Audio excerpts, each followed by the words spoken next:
বলে আমাকে 4টা প্রশ্ন করছে, উত্তর দিবার পারিনি, সেই কারণে মুসলমান হয়নি। বলে কি 4টা প্রশ্ন? 1 নম্বর প্রশ্ন হলো, পৃথিবীর এমন কোন জায়গায় সূর্যের আলো একবার পড়েছে কিয়ামত পর্যন্ত পড়বে না? আলী মুসকি মুসকি হাসের বলে, আপনি কেন বলতে পারলেন না? মুসা আলাইহিস সালাম যখন সাগর পাড়ি দিচ্ছিলেন, ওই সময় আল্লাহ তাআলা সাগরকে 12 লাইন রাস্তা করে দিয়েছিল। সাগর যখন রাস্তা হলো, সূর্যের আলো সাগরের তলদেশে পড়ে গেল। আর ফেরাউন যখন ওই রাস্তা মনে করে রওনা দিল, তখন আল্লাহ পানিটা পূর্বের মতো আবার একত্র করে দিল। ওই জায়গায় কিয়ামত পর্যন্ত আর কোনোদিন সূর্যের আলো পড়বে না। উমর হায় হায়, আমি কে চিন্তা করিনি।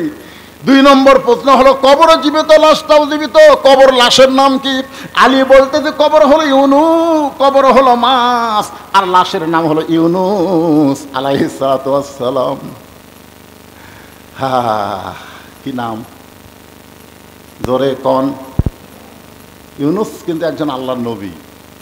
আর আমাদের বর্তমানে যিনি উপদেষ্টা, তিনি 2 নবীর নাম ধরে আছেন। একটা হলো মুহাম্মদ সাল্লাল্লাহু, আমাদের প্রধান উপদেষ্টার নাম জানেন না আপনারা? কি নাম? মোহাম্মদ ইউনুস। মোহাম্মদ ইউনুস। হায় হায় রে, সাবেক প্রধানমন্ত্রীকে কে যেন বলছিল, এই মহাবিপদ আপনি কোন দোয়া পড়তেছেন?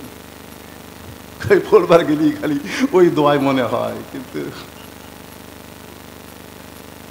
কোন দোয়া আপনারা জানেন? সে দোয়া জানেন?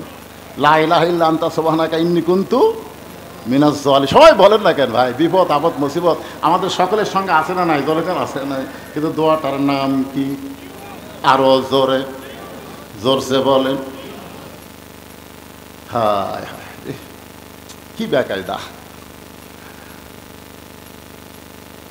হযরত আলী বললেন, ইয়া আমিরুল মুমিনিন, কবরটা হলো মাছ আর লাশটার নাম হলো ইউনুস। কবরও জীবিত, লাশটাও আল্লাহ জীবিত রেখেছে। ওমর ফারুক বলে, আলী ভাই, তাহলে 3 নম্বর প্রশ্ন করলো, একই সঙ্গে 2 ভাই জন্মগ্রহণ করছে, যমজ। অনেক বছর পরে 2 ভাইকে হত্যা করা হলো। এক ভাই এক ভাইয়ের সাথে 100 বছরের বড়। এই 2 ভাইয়ের নাম কি? আলী বলতেছেন, উযায়ের আর আদিত আলাইহিস সালাতু ওয়াস সালাম। একই সঙ্গে 2 ভাই জন্মগ্রহণ করেছিল, কিন্তু উযাইরকে আল্লাহ তাআলা একটা উপত্যকার মধ্যে 100 বছর ঘুম দিয়েছিল।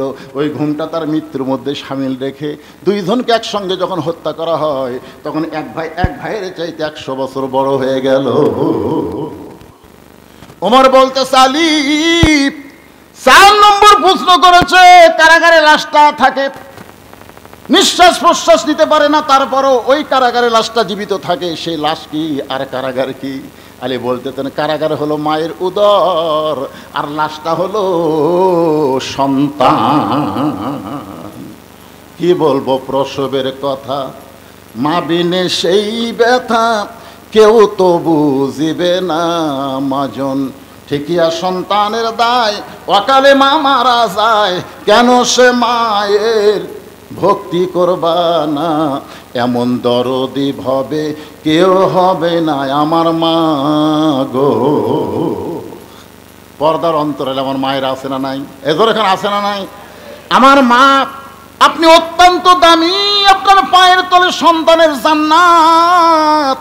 মা গো, আপনার কথা ইসলাম 3 বার বলেছে, আর বাবার কথা মাত্র 1 বার বলেছে। মা, আপনার অত্যন্ত দামি মা। আল্লাহর কোরআন দিয়ে যেদিন বাংলাদেশ চলবে, সেদিন মেয়েরা বুঝতে পারবে নারীদের কত দাম ইসলামে আছে। ইসলামে নারীদের দাম কম না বেশি? কথা বলেন। জান্নাতুল বাকির মধ্যে আমি যখন কবর জিয়ারত করতেছিলাম, এমন সময় একটা কবরের পাশে এসে দেখি কতগুলা মানুষ সুদানি লোক হাউমাউ করে কাঁদতেছে। আমি একজনকে জিজ্ঞাসা করলাম, ভাই এটা কিসের কবর? এই কবরের কাছে এমন করে কান্দে কেন? বলে, হুজুর এইটা হলো নবীর দুধ মা হালিমাতুস সাদিয়ার কবর। শিশুকালে ময়রা গেছে মা, গর্ভে থাকতে মরছে পিতা, নয়া থেকে বিদায় হয়ে গেছে। যিনি দুধমার দায়িত্ব নিয়েছিলেন তার নাম হলো হালিমাতুস সাদিয়া। এক অনুষ্ঠানে এরকম নবী আলোচনা করতেছে, সাহাবীরা ওয়াজ শুনতেছে। ইতিমধ্যে হালিমাতুস সাদিয়া উটের পিঠে চড়ে চলে আসতেছে।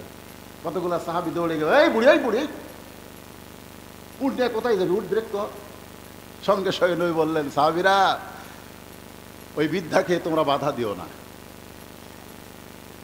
বৃদ্ধা যখন নবীর কাছে চলে আসলো, আল্লাহ রাসূল আস্তে করে টেজ থেকে নেমে তার গায়ের চাদর খুলে মাটিতে বিছায় বললেন, মা, উটের পিঠ থেকে জমিনে নামার আগে আমার চাদরে পা দিয়ে আমার ভাগ্যটাকে আপনি ধন্য করে দেন। জোরে কোন সুবহান।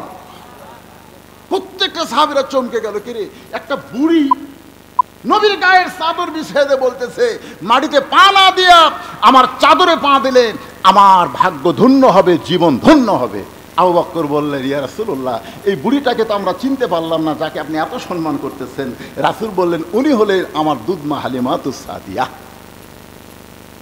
মায়ের এক ফোঁটা দুধের দাম কাটিলে গায়েরই চাম, মায়ের এক ফোঁটা দুধের দাম কাটিলে গায়েরই চাম, পায়ের জুতা বানাইলো ঋণের শোধ হবে না, এমন দরদি ভাবে কেউ হবে না আমার মা, মা গো। ঘোড়াচড়া দেখতেছে যিনি মসজিদের মধ্যে নামাজের মধ্যে ঢুকছেন, আসলে আমাকের মতন মুসল্লি না। ঘোড়াচড়া বুঝতে পারলেন লোকটা শুধু নামাজের নিয়ত করে নাই, নিয়ত করার সঙ্গে সঙ্গে নামাজের মধ্যে ঢুকেছে। এখন লোকটার কাছ থেকে যদি গোটা পৃথিবীও চুরি করা হয়, লোকটা কিছুই বুঝতে পারবে। রাসূলের কথা মতো আলী কয় নম্বর নামাজি? কথা কয় না, কয় নম্বর নামাজি? পিঠে তীর ঢুকছিল, আপনারা জানেন না? কেউ বলে পিঠে, কেউ বলে পায়ে। আল্লাহ রাসূল বললেন, আলী যখন নামাজের মধ্যে থাকবে তখন তীরটা টেনে বের করো। নামাজের যখন মধ্যে থাকবে, ওই নামাজের ইমামতি করলেন আল্লাহর নবী। সামনে কাতারে হযরত আলী, এক পাশ আবু বকর, এক পাশ ওমর, পিছনে কাতারে ছিল হযরত ওসমান গনি। দুইজন সাহাবীকে নবী বললেন, তোমরা জামাত তরক করে আলী তীরটা টেনে বের করো।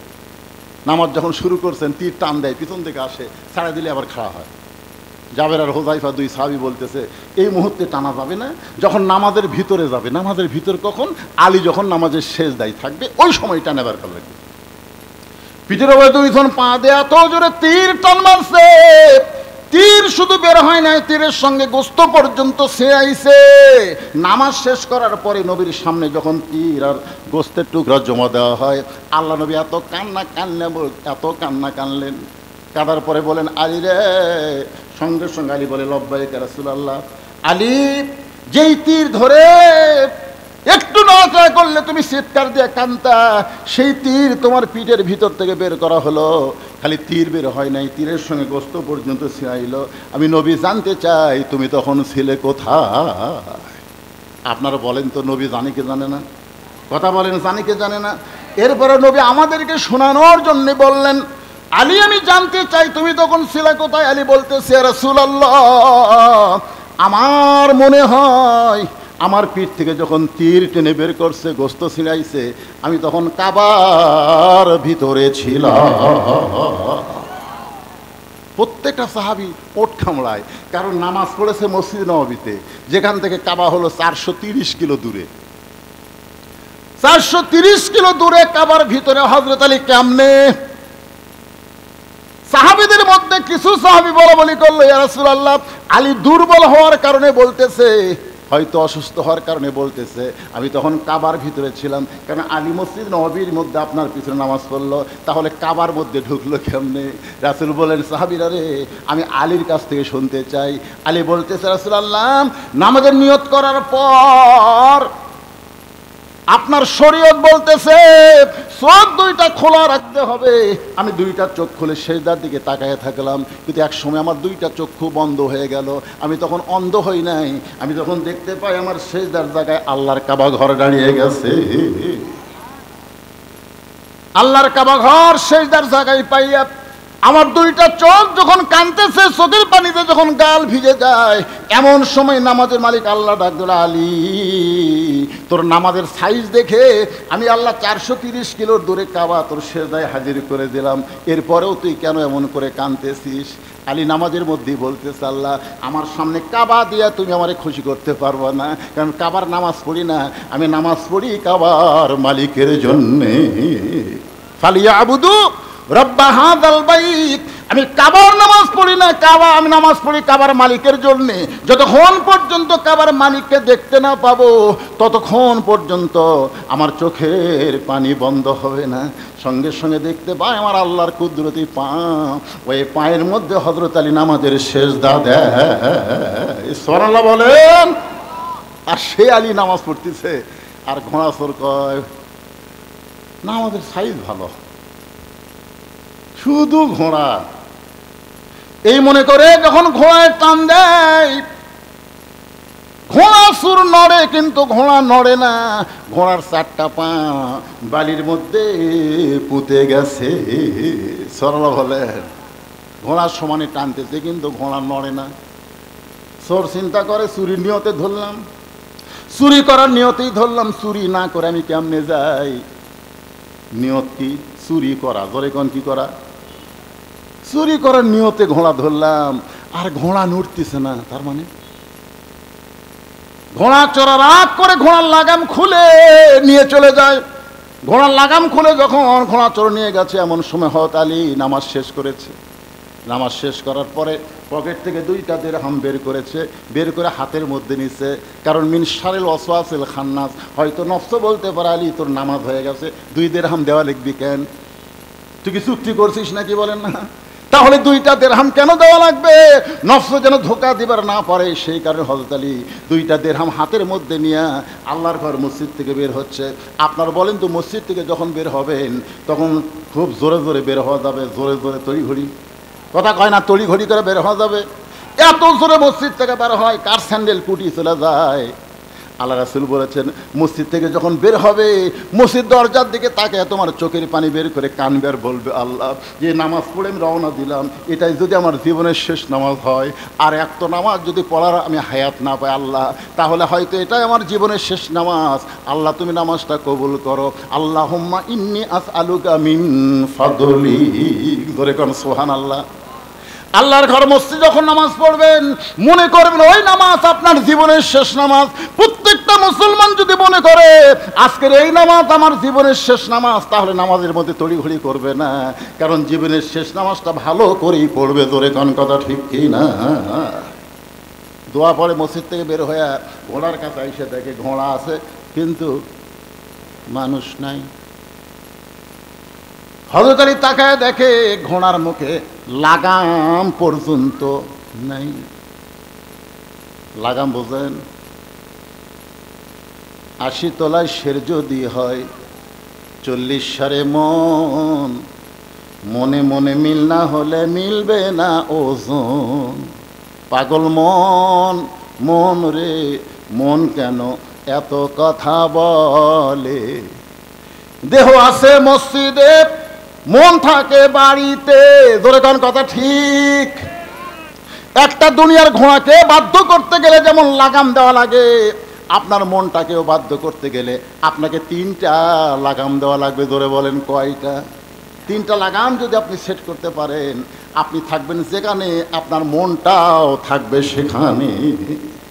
আজকে আমরা ছটফট করার কারণ হলো, একটু মনোযোগ দিয়ে কথাগুলো শুনবেন ভাই।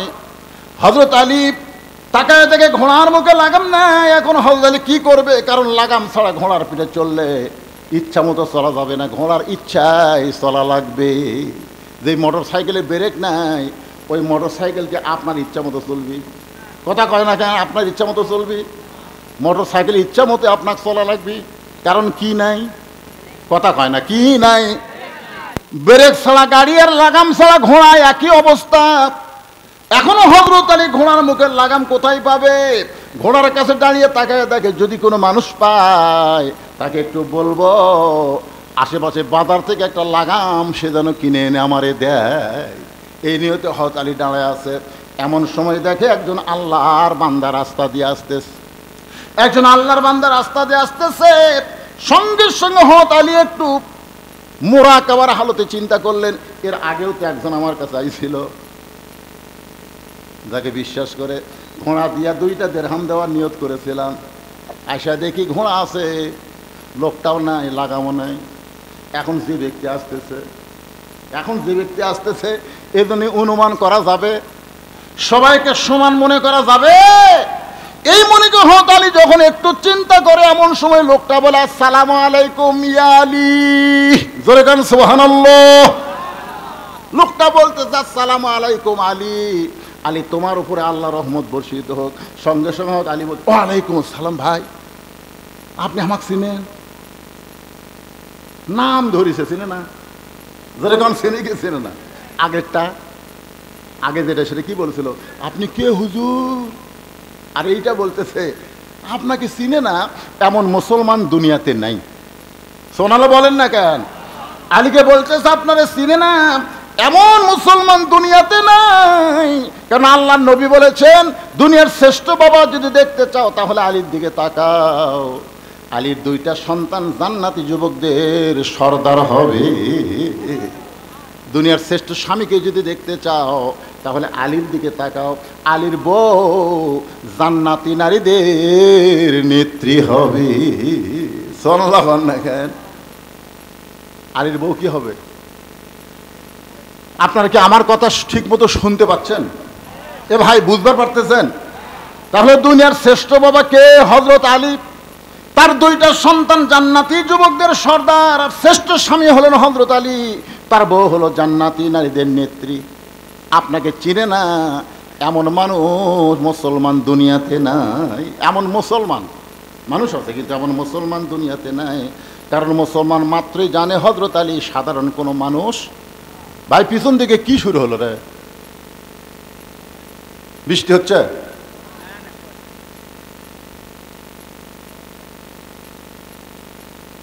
কথাগুলো যদি বুঝবার পারেন, মনোযোগ দিয়ে একটু আমার কথার দিকে খেয়াল করেন। দুনিয়ার যারা মুসলমান তারা হযরত আলীকে চিনে, কথা কোন চিনে?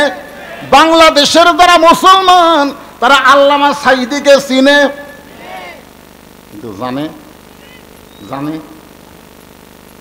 জানে রাজাকার। জানে কি? কথা কয় না।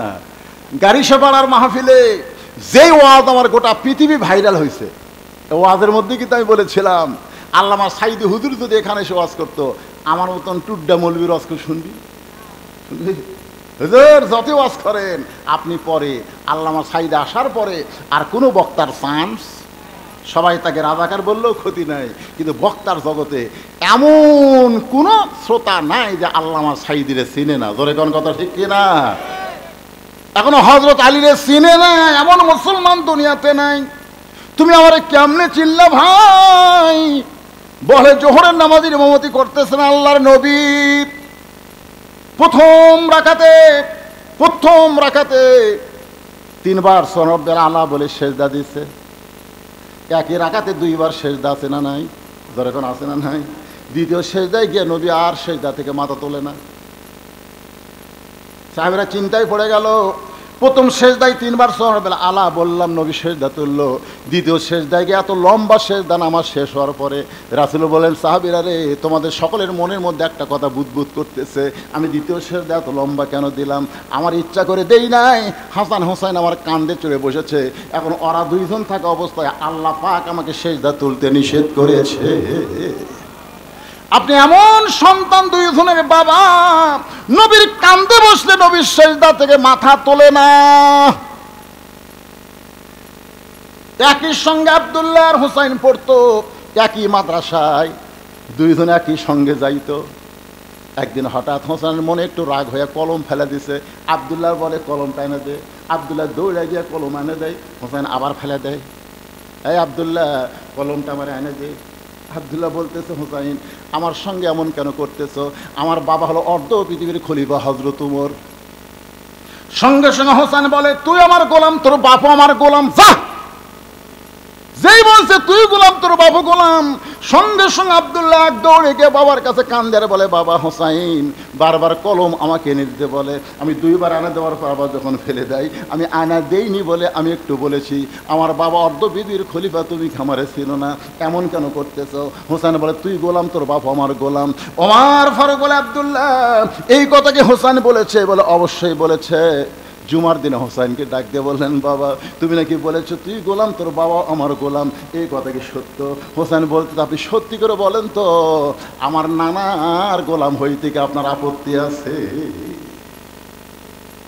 ওমর ফারুক বলেন, আব্দুল্লাহ রে, এই কথা যদি হোসাইন লিখে দেয়, ওই কাগজটা যত্ন করে রাখা দিও, কবরের মধ্যে আমার কাফনে ঢুকাই দিও, অন্তত বলতে পারবো জান্নাতি যুবক, দুই যুবক সর্দারের, এক সর্দারের আমি গোলাম ছিলাম, আমার ছেলেও তার চাকর ছিল। বলে কোন সুবহানাল্লাহ। আপনারা চিনে না এমন মুসলমান দুনিয়াতে নাই। আলী বলতেন, ভাইজান তাহলে বড় বিপদ, আমার ঘোড়া আছে, ঘোড়ার মুখে লাগাম নাই, আশেপাশে কোনো বাজার যদি থাকে, বাজার থেকে আমার একটু লাগাম কিনে এনে দাও। লোকটা বলছে যে হুজুর এইটা কেমনে হলো? আপনার মতন শিক্ষিত মানুষ লাগাম ছাড়া ঘোড়া নিয়ে কেন বের হয়েছেন? আপনি তো সাধারণ কোনো মানুষ না। রাসূল বলেছেন, আনা মাদিনাতু ইলম আলী ও বাবুহা। একই দস্তরখানার মধ্যে সাহাবেরা খাচ্ছেন, আলীর বুদ্ধি যাচাই করার জন্য হযরত আলী খুরমা খেজুর খাচ্ছে আর বিচি রাখতেছে আলীর সামনে। খুরমা খেজুর খায় আর বিচি আলীর সামনে রেখে দেয়। এক সময় রাসূল বললেন, সাহাবীরা রে, আমার আলীর পেটে এত খিদা বেশি লাগছে, দেখো একাই কতগুলো খুরমা খেজুর খাচ্ছে, মুখের সামনে বিচির ঠিপ। সঙ্গে সঙ্গে আলী দাঁড়ায় বলে, আমার হুজুর যে কথা বলছে 100% সত্যি, আমার পেটে খিদা বেশি, বিচিও বেশি। তোমাদের কাছে জানতে চাই, খিদা কার বেশি, যে বিচি বার করা খায় না বিচি সহ খায়? সাহাবীরা বললেন, তার ক্ষুধাই বেশি, যে বিচি সহ খাইছে। নবীর সামনে তাকায় দেখো একটাও বিচি দেয়, আমি তাও বার করার টাইম পাইছি, নবী কিন্তু বের করারও টাইম পাই না। সঙ্গে সঙ্গে রাসূল বলে, আলী রে আয় আয় আমার বুকে আয়। বুকের মধ্যে নিয়ে রাসূল বললেন, আনা মাদিনাতুল ইলম ওয়া আলী ওয়া বাবুহা। তুমি হচ্ছে ইলমের, আমি হচ্ছে ইলমের শহর, আর তুমি হলে সেই শহরের দরওয়াজা। আপনি এত বড় জ্ঞানী হইয়া লাগাম ছাড়া ঘোড়া নিয়ে কেমনে বের হলেন? হুজুর এত বড় জ্ঞানী হইয়া লাগাম ছাড়া ঘোড়া নিয়ে কেন বের হইলেন? আপনারা বলেন তো, শিক্ষিত মানুষ যদি কোনো ভুল করে, সাধারণ মানুষ কিন্তু কথা বলার একটা চান্স পায়। ধরে কোন কি পায়? আমার 5 পীর বাজারে এরকম পাঞ্জাবির এই পকেটে, অনেক আগেকার কথা, আমি 200 টাকা নিয়ে বাজার করতেছি। বাজার করার পর আমি পকেটে হাত দিয়ে দেখি টাকা নেই। তখন বলছেন, পকেটে টাকা রাখছিলেন? নাই কেন? এই পকেটে রাখছিলাম ভাই, নাই দে। তখন একজন বলতে, হুজুর আপনি কি সত্যি আলেম? আপনি ওয়াজ করলে কি মানুষ আপনার ওয়াজ শোনে? আমি কইলাম, মিয়া টাকা হারাইছে আমার, আর গরম হস্তরা। তার মানে বলে টাকা কোন পকেটে রাখা লাগবে এইটা যে জানে নাই, কেমন আলেম? আপনি জানেন না এই হাতের মধ্যে টাকা কোন পকেটে থোয়া লাগবে? এই পকেটে আপনি মেসওয়াক থবেন, টয়লেট পেপার থবেন, আর এই বুকের তলের পকেটে আপনি টাকা থবেন। আপনি জানেন না? আমি বললাম, তোর হাত ভাই, টাকা যখন নাই জিনিসগুলো ঢাইলে দাও। হুজুর আপনি আরও যদি লাগে নিয়ে যান, পরে দিবেন, অসুবিধা কি? কিন্তু একটা আলেম মানুষ। আমি কাছে গিয়ে বললাম, তুমি যেটা দেখছো, আমি যেটা বলছি, এটা যেন কেউ না শোনে ভাই, কারণ আমি খুবই অপমান বোধ করতেছি, আর যেন কেউ না শোনে। কেন? হুজুর জান। কিছুক্ষণ পরে এক লোক দৌড়ে এসে বলতেছে, হুজুর আপনার বলে টাকা পকেট মারছে, পকেট মার বলে টাকা মারছে। আমি বললাম, কে বললো? না, গোটাল হাঁটি হয়ে গেছে, বদরশি ধরা খাতে রে, বদরশি ধরা খাচ্ছে। শিক্ষিত মানুষ ভুল করলে সাধারণ মানুষ পর্যন্ত কথা বলার একটা কি পায়, সুযোগ পায়। বলতেছে, এত বড় আলিম হইয়া লাগাম ছাড়া ঘোড়া নিয়ে আপনি কেমনে বের হলেন? আলী বলতে, ভাইজান আমার কাছে 2টা দিরহাম আছে, যদি পারো কাছের বাজার থেকে একটু লাগাম নিয়ে আসো। যাও একটা লাগাম নিয়ে আসো। তুমি কি আনবা না? লোকটা বলতে, হুজুর আমি আপনাকে চিনি। জোরে কান সুবহানাল্লাহ। এমন একটা সুযোগ পাইলাম যে আপনার ঘোড়ার একটা লাগাম কিনে দেওয়ার, এই সুযোগটা আল্লাহ পাক আমাকে জান্নাতি করে দিতে পারে। আলী বলতে, কে রে, আমার ঘোড়ার লাগাম কিনে এনে দিয়ে তুই জান্নাতি হবি? আমি এমন কিছু? বলে, আপনি জানেন আল্লাহ রাসূল বলতেছেন, ওসমান ওসমান আল্লাহ তোমার ভাগ্য খুলে দিবে। জোরে কোন সুবহানাল্লাহ। ওসমান করে বলে, ইয়া রাসূলুল্লাহ কেমনে? রাসূল বললেন, সুযোগের সন্ধানে থাকো, সুযোগের সন্ধানে থাকো। যেদিন আল্লাহ রাসূল বললেন, আলী আমি বহু দেখাদেখি করলাম, ফাতেমার জন্য কোনো পাত্র পেলাম না, আল্লাহ তাআলা তোর সঙ্গে আমার ফাতেমাকে গ্রহণ করেছে। আলী খালি মুচকি মুচকি হাসে। রাসূল বলে, হাসতেছিস কেন? বিবাহ করতে গেলে মোহরানা দেওয়া লাগবে, তোর কি আছে? আলী বলতে যে হুজুর আমাদের কি আছে আল্লাহ রাসূল ভালো জানে। রাসূল বলেন আলী রে, বাকিতে আমার মেয়েরে তোর সঙ্গে বিয়া দেব না, মোহর আদায় করতে গেলে তোর মাথার হেলমেট বিক্রি করা লাগবে। হত আলী মোহর আদায় করার জন্য হেলমেট নিয়ে বাজারের দিকে দৌড়ায়, পিছন দিক থেকে ওসমান ডাকে আলী ভাই। সঙ্গে সঙ্গে আলী ব্রেক করো, ওসমান আমি হেলমেট নিয়ে বাজারে যাচ্ছি আর তুমি আমার পিছন থেকে ডাক দিলা। ওসমান বলতেছে দাম কত নিবা? আলী বলতেছে আপনার কাছে দাম চাই আমি কম, আপনি এমন একজন মহামানব, চাইলেই আমার ঠকা হবি দরকার, আপনি একটা দিয়ে দেন, আপনি একটা হিসাব করে দেন। সঙ্গে সঙ্গে ওসমান গনি একটা ব্যাগ হযরত আলীর হাতে তুলে দিলেন। আলী হেলমেট নিয়ে যখন রওনা দেয়, পিছন থেকে ডাকতে বলে আলী রে তোমারে কত দিলাম, একটা বড় কি তুমি গুণা দেখবা না? আলী বলতেছে ভালো মানুষ কোনো দিন মানুষরে ঠকায় না। জোরে কারণ সুবহানাল্লাহ। ওসমান গনি বললেন গুণে দেখা সুন্নাত, রাসূলের সুন্নত হলো গুণে দেখা। এবার হযরত আলী গুণে দেখে 480 দিরহাম। আলী কান্দেল, ওসমান একটা মাথার হেলমেটের দাম কি কোনোদিন এত হয়? ওসমান বলে আলী রে, গোটা দুনিয়া বিক্রি করলে তোমার হেলমেটের দাম দেওয়া যাবে না, কারণ আলী আসাদুল্লাহিল গালিব, আলী হচ্ছে আল্লাহর সিংহ। ধরো তোমার হেলমেট তুমি নাও। আলী বলতে ওসমান ভাই আমার হেলমেট আমারে কেন দিবেন? ওসমান গনি বলে আলী তোমার হেলমেট মাথায় দেওয়ার মতন যোগ্যতা পৃথিবীর দ্বিতীয় কারো নাই, ধরো তোমার হেলমেট তুমি নাও। এক হাতে হেলমেট, এক হাতে টাকার থলিয়া নিয়ে আলী যায়, বলে ওসমান এই বিপদের দিন আমার এত বড় উপকার আপনি কেন করলেন? ওসমান বললেন সুযোগ খুঁজতেছিলাম জান্নাত পাওয়ার আশা।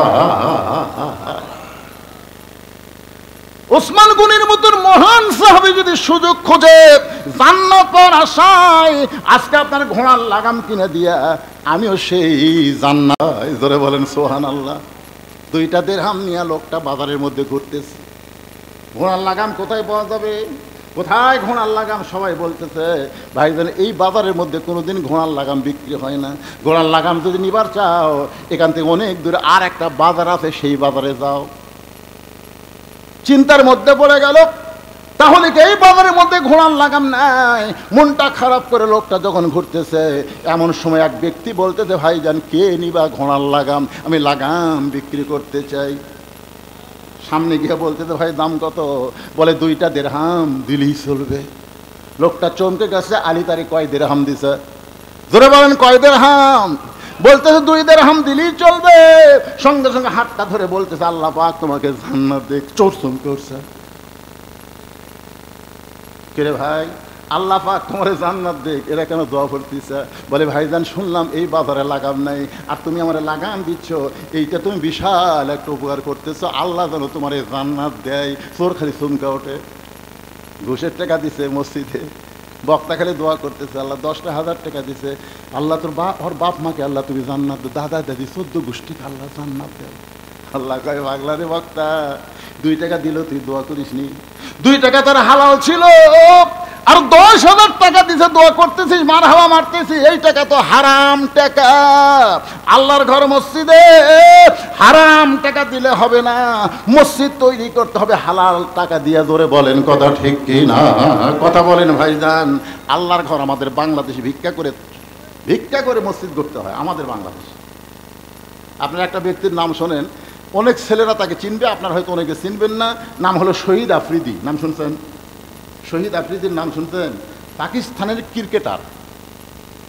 উনি লাগাতার 19টা মসজিদ তৈরি করার পরে ওনার বউ বলতেছে তাহলে আল্লাহর ঘর তৈরি করতে করতেই তো আপনার টাকা শেষ হয়ে গেল, তা আমাদের ঘর। তখন বলতেছে আমার মনের আশা আল্লাহ পুরা করছে, এখন আমাদের ঘর আমরা বানাবো, আগে আল্লাহর ঘর তারপরে আমার ঘর। একটা ক্রিকেটার হয়ে 19টা মসজিদ একা নির্মাণ করে তারপরে নিজের ঘর নির্মাণ করছে, আর আমাকে 4 তলা বিল্ডিং করতেছে। মসজিদের মন নিজে বলতেছে ভাই 2 বস্তা সিমেন্টের জন্য কাজ আটকে আছে ভাই, টাইলস লাগাচ্ছে, হঠাৎ 2 বস্তা সিমেন্ট শর্ট, 2 বস্তা সিমেন্ট দেন ভাই। বলতেছে আমার হাত শর্ট। ওর কি শর্ট? 2 কান্দে 2 ফেরেশতা বলতেছে শয়তান তোর থাকা লাগবে 9 তলায়, আর তুই বানাসতি 5 তলা। আর কাজ করে দেখতেছিস যতই দেখ তোকে যাওয়া লাগবে নিচতলা। জোরে কোন কোনতলা? নিচতলায় যাইতে হবে। আর তুই 2 বস্তা সিমেন্ট মসজিদে দিবার পারলি না।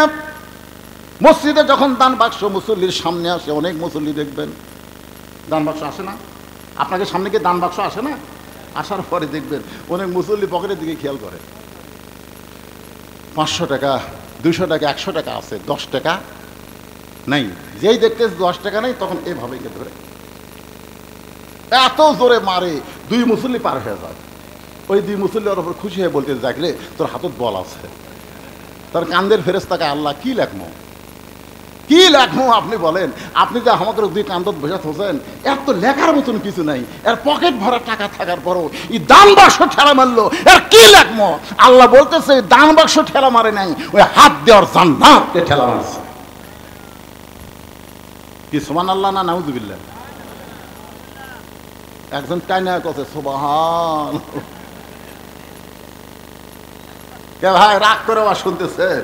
তা আপনাদের সামনে যদি এখন দান বাক্স যায়, আপনারা কারা কারা ঠেলা মারবেন? পকেটের টাকা থুয়া দেখি তো,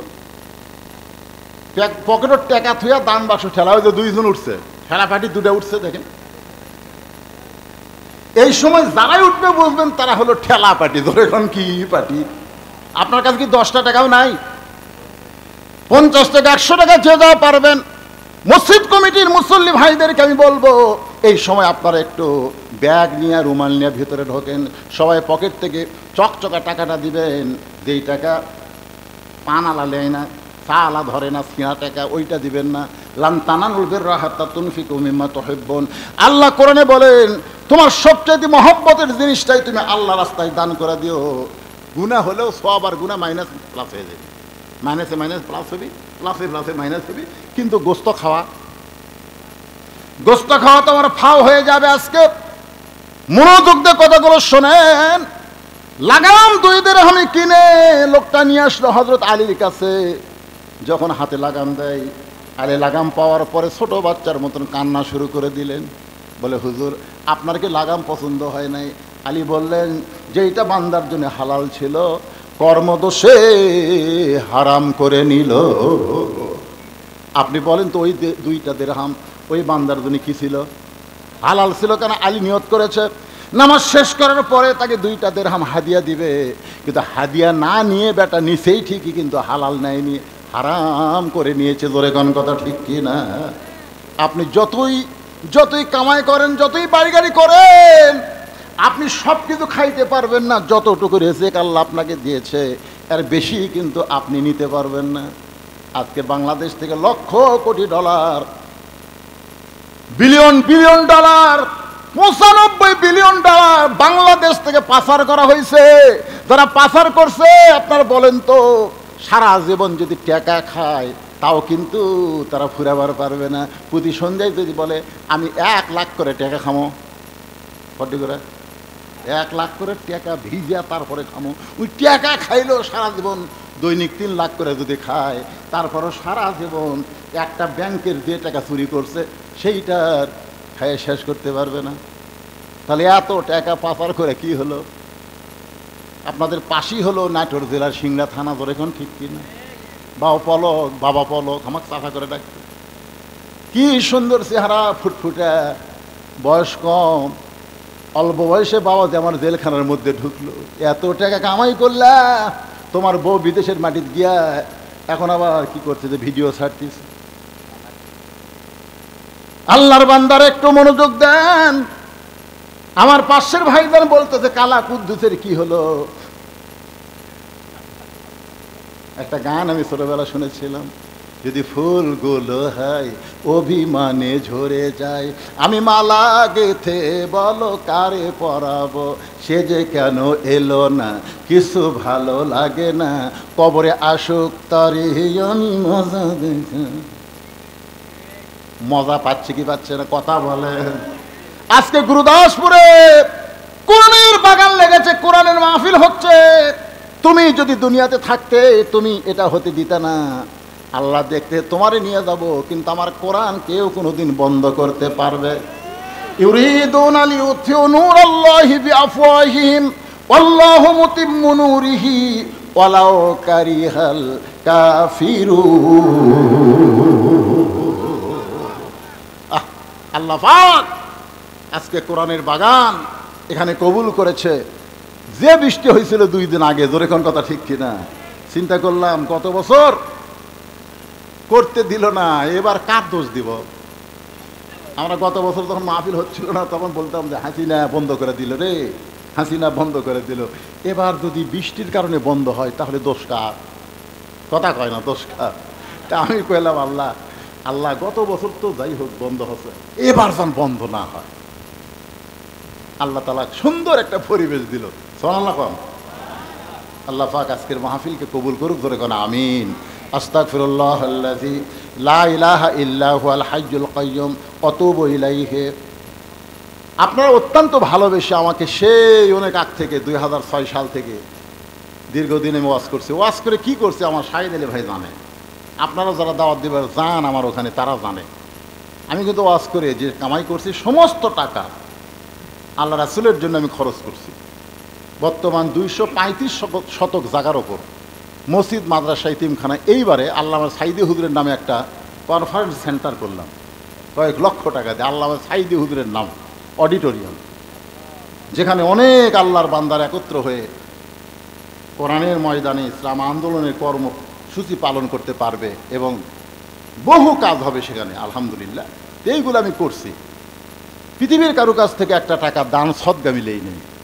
এই যে ওয়াজ করে যে টাকা পাই সেই টাকা আস্তে আস্তে জমায়া জমায়া আজকে এই বিশাল পর্যায়ে আল্লাহ আমাকে পৌঁছে দিয়েছে। আল্লামা সাইদি হুজুর দুনিয়া থেকে যাওয়ার পরে মানুষ কিন্তু তার জানাজা করতে গিয়ে দেখেছে সাইদি ফাউন্ডেশন, জোরেগন কথা ঠিক কিনা, বিশাল এরিয়া। আয় হাই রে কী করছে লোকটা, আল্লাহর বান্দা। আমিও ঠিক সেরকম আপনাদের কাছে মাদ্রাসার জন্য আমি একটা পয়সাও কোনো দিন চাইনি, কারোর কাছে চাবও না। সেই মাদ্রাসার পক্ষ থেকে একটা বই আপনাদেরকে দেওয়া হবে মাদ্রাসার পক্ষ থেকে। বইটার নাম হলো সুন্নাতের বাগান। অত্যন্ত গুরুত্বপূর্ণ বই। কেউ যদি নিতে চান তাহলে আপনি 50 টাকা ওই মাদ্রাসার এতিমদেরকে হাদিয়া স্বরূপ দান করে এই বইটা নিয়ে যাবেন। এর একটা টাকাও কোনো দিন আমার ভিতরে ঢুকবে না, ঢুকলে হারাম হবে। সম্পূর্ণ টাকা মাদ্রাসার এতিমদের পিছনে খরচ করা হবে। কারো পকেটে যদি 50 টাকা থাকে মোনাজাতের পরে এখানে সামান্য কয়টা বই আছে, আপনি নেবেন ইনশাআল্লাহ। দোয়া হচ্ছে আল্লাহুম্মা আমিন, আল্লাহুম্মা আনতাস সালাম ওয়া মিনকাস সালাম, তাবারাকতা ইয়া যাল জালালি ওয়াল ইকরাম। আল্লাহ তাআলা অনেক লম্বা সময় ধরে তোমার পাগল বান্দা বান্দিরা আরামের বাড়ি ঘুমকে বাদ দিয়া কোরআন হাদিসের মহব্বত করে যাইনিয়া এই জান্নাতের বাগানে বসে বসে আলোচনা শোনার শেষে আমি গুনাহগারের সঙ্গে রহমতের দরজায় ফকির হয়ে দোকানা হাত তুলেছি। আল্লাহ মেহেরবানি করে আজকের মাহফিল আমাদের সকলের হেদায়েতের জন্যে, নাজাতের জন্যে, জান্নাতের জন্যে কবুল করো। এই মাহফিলের শুরু থেকে শেষ পর্যন্ত যত আলোচনা হয়েছে আল্লাহ, এর মধ্যে যদি ত্রুটি হয়, ভুল হয়, মাফ করে দিও। এর জাহাদিয়া মঞ্জুর করো সোনার মদিনায় নবী পাকের রওজা মুবারকে আল্লাহ কবুল করে নিও। तमाम আম্বিয়ায়ে কেরাম, আসহাবে কেরাম, তাবিঈনে কেরাম, তাবা তাবিঈনে কেরাম, तमाम পৃথিবীর মাটির নিচে যত মুমিন মুমিনা শুয়ে আছে আল্লাহ সকলের আরওয়াহ পরে হাদিয়া কবুল করো। আল্লাহ তোমার মসজিদকে মহব্বত করে নগদে বাকিতে তোমার পাগলের এত টাকা দান করেছে, এত সুন্দর মসজিদ নির্মাণের জন্য যারা টাকা পয়সা দান করলো আল্লাহ সবগুলো দান জান্নাতের বিনিময় হিসাবে তুমি কবুল করে নাও। যেই বাবা মাকে লক্ষ্য করে সন্তানরা দান করেছে আল্লাহ তাদের দানের টাকার বিনিময়ে বাপ মার কবরকে জান্নাতের টুকরা বানিয়ে দাও। আল্লাহ মসজিদকে কিয়ামত পর্যন্ত কবুল করো। মসজিদের জায়গা দিয়া মসজিদে তৈরি করে অনেকে দুনিয়া থেকে চলে গেছে আল্লাহ। তোমার মসজিদ তোমার ঘর নির্মাণ হয়েছে, হয়তো জায়গা দেওয়ালার দুনিয়াতে নাই আল্লাহ। মসজিদের ওসিলায় তাকে জান্নাতি কবুল করে না। পর্দার অন্তরালে আমার মা বোনের আবেদা সালেহা পর্দানশী কবুল করে। মা ফাতেমার চরিত্র দান করে দাও। আমি অসুস্থ, আমার মতো অসুস্থ হয়ে যারা হাত তুলেছে আল্লাহ সুস্থতার নিয়ামত দান কর।